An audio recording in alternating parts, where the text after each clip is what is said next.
So this is Kevin with WidgetWood.com, and here we are back at the glowforge. It's all hooked up, I have it ventilated, and what I'm going to do today is I have a round piece of wood that I cut out with the glowforge in my previous video of my WidgetWood logo. And the problem that I had is the cat in the logo is just a photo of natural bare wood, and there's not enough contrast in that logo for the glowforge to see it, and so it basically didn't burn it into the wood when I made the rest of the logo. So I'm lifting the cover, and I still have the original material in the glowforge because I want the barcode there so the glowforge will know what kind of material this is. And what I've done is, this is my logo that I cut the other day, and this is cut out. What I did is I just laid it back into the circle that was already there, and I took a square and I put it up against the edge, and I just made sure that it is somewhat straight in the material, which it is. I'm pretty happy with that. I just wanted to make sure that I rounded it up and lined it up nicely. So what I'm going to do is, now that the material is in there and the glowforge is set up, I'm going to close the lid, and I am going to go to the computer and see what we can do. So one moment. Okay, so this is my computer, and you can see I'm running the glowforge app. It's just a tab in my Chrome browser, and what you see is the wood in the glowforge. There's a camera on the lid, and you can see the logo and the barcode for the material. And what I'm going to do is I am going to come over here and focus the video here on my logo. And what you see in the purple is I created just a JPEG of just the cat, and I loaded that as my image. So the computer has the purple logo loaded as a JPEG image. I could have done a PNG or something else, but I just did a JPEG because it's not that big and it's good enough for this demo. And the rest of the logo that you see is actually from the camera on the glowforge, showing the material that I already cut and etched yesterday or the day before. So what I'm going to do now is I'm going to sit at the computer, and I can resize this purple logo as much as I want. I can also, you can see, I can make this bigger, and I'm figuring all this out as I go along. And here's my image, and I'm going to make sure that this is still centered on the video, which it's not. Zoom out a little bit. And what I'm going to do is just move that cat around so that it's on the logo where I want it to be, which means I may have to size it. And this app, this website, is actually pretty good because it's letting me do all the kind of things you'd expect to do in terms of resizing, using the arrow keys to move things around. And I'm trying to get that logo where it is lining up with the cuts that are already in the wood.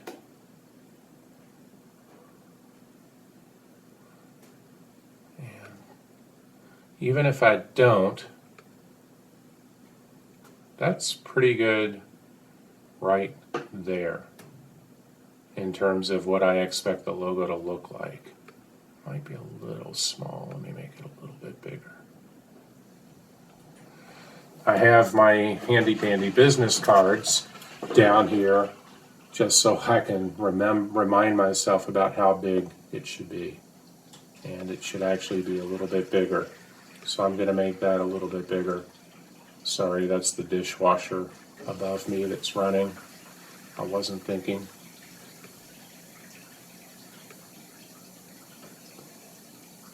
And that's looking pretty good in terms of the etching in the logo that I already had.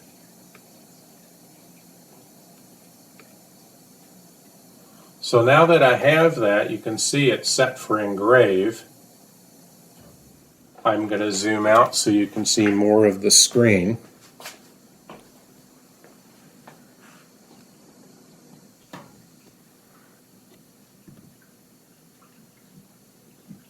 But you can see how much of the screen I used to occupy to be able to zoom in that logo and get it placed just the way I want it.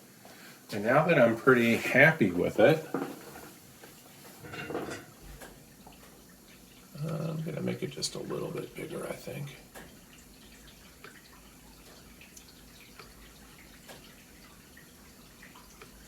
That is starting to look better. That's too funny. The dishwasher up above is running. I should have not started that. But now that that's in place, I can come over here and I can say, and you can see where it's on engrave, I'm not doing any cuts. I'm just doing an engrave. And now that I have it where I want it, I'm going to come over here to the ready print in the top right corner. And I hit print, so it's doing a scanning. It says it's preparing, it's auto-focusing the material, and it's getting to go here. So I'm going to halt the video, and what I'm going to do is walk back to the glowforge and show you what it's up to. So I'm back with the glowforge, and you can see that the little start button is now blinking because it's ready to go. So I am going to press the magical start button. And we can hear the glowforge kicking on. And it is starting to burn the cat image onto the logo. And it may not be perfectly lined up, but hey, it's something. It's better than what I had before. I don't think it's perfectly lined up. I couldn't really tell that on the video, but you can see that it is starting to burn the cat into the logo, and I'll just tell everybody it's a 3D effect. So it's off to the races. You can smell it burning, which is good. That's what it's supposed to be doing. It looks like it's a bit of a 3D effect since it's not perfectly aligned, so I'll just say I meant to do that. So you can see that the dark cat is starting to form, and it's going pretty quickly because it doesn't have that much to do.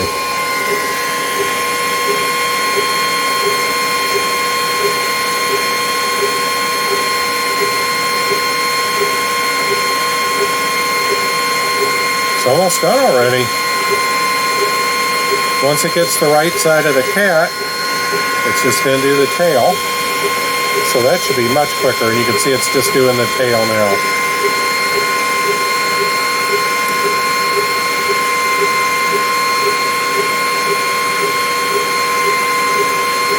So great. My round logo now has a tail. And a cat. And the head just went out of the way, and it's done. I now have a cat. And I'll show you what I did to the logo, and you can hear it just wound down. So it's done. And I am going to open the glowforge. And there it is.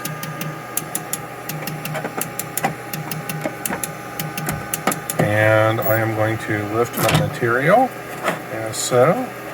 Again, difficult with one hand. I'm just going to take it out. I think that's easiest. You can see how it's round now and how I had it just sitting in there. And there is my piece of material, now complete with a burned etched cat. And I guess I used a darker color than what I had before, so it's darker on the material, which is what you'd expect. So let's go back to the computer. So now that we're looking back at the computer, you can see that there's my cat. That's the image I uploaded, and the reason why it's all black is because I took the wood out of the glowforge, and now what you're seeing is just the black tray that sits underneath it. So if I zoom out and scroll, there's the black tray, and there's the little cat that's sitting where the round logo was. Now, why am I showing you this? It's because what I did is, if I look, let me pause a second. I'm going to show you a couple of images. So what you're looking at now is, this is my original logo, and you can see how the cat is basically just a piece of wood, and the glowforge just did not see that cat well enough. It didn't contrast well enough to print it on the logo. So what I did is I used a program on my Macintosh called Canvas, and I went back into Canvas and I selected just the cat, which again was a photograph that I had inserted. It was a picture image that I had inserted into the logo, and I just focused in on it and I rendered it, and I bucket painted it a dark green, and you can see that that's what it then looks like. It's not perfect. There's still a few little speckles in there the way it did the rendering, but I figured by the time the glowforge printed it, it would just all appear as dark, and sure enough it did. And then what I did is I saved this yet again, but I only selected the cat, and I saved the cat as its own image, and that's what I loaded into the glowforge a little while ago, and that's what I used to print onto the material from the glowforge printing that I did a couple of days ago. In the future, when I do logos, I'm just going to go with this one from the start, and that way the cat will be there. I don't have to do 2 passes. I'll still use my original logo, of course, for my website and everything else, but just for the sake of glowforging, I will use this image with the darker cat so that it'll appear and not disappear like it did the other day. So success. I'm very happy with the results. Again, it's not perfect, but it's my very, very first glowforge project. In the future, I will use the other image and things will be great. I want to try to do this with acrylic. The glowforge program lets you do things like flip materials. So what I want to do is I want to take this same logo and I'm going to burn it into a piece of acrylic, but I'm going to do a flipped image so that it's basically going to be cutting from the bottom. That way the top surface of the acrylic will still be smooth and you'll still see the logo, and I think that might make it for a pretty cool coaster. So I'll be doing that over coming days. Again, just learning and experimenting at this point. So this is Kevin with WidgetWood.com. Don't forget, I also make lamps out of whiskey bottles. You can see those on WidgetWood.etsy.com, and go to WidgetWood.com for my blog posts and other interesting tidbits. Thanks, and keep on glowforging and practicing your crafts. Bye now.